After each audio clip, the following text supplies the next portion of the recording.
weekend? I had a fantastic weekend. Where did you went or go? It's where did you go? Why do we say where did you go and not where did you went? I thought went was the past for go. It is. But is did in the past or the present?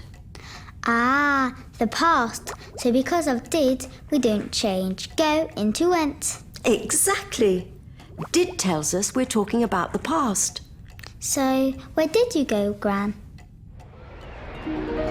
I went fishing. No way! What did you catch?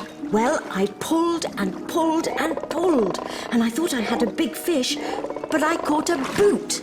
Oh, who did you go with? I went with John. But Gran, John hasn't got a car. How did you get there? We went on his motorbike. You rode on a motorbike? Gran?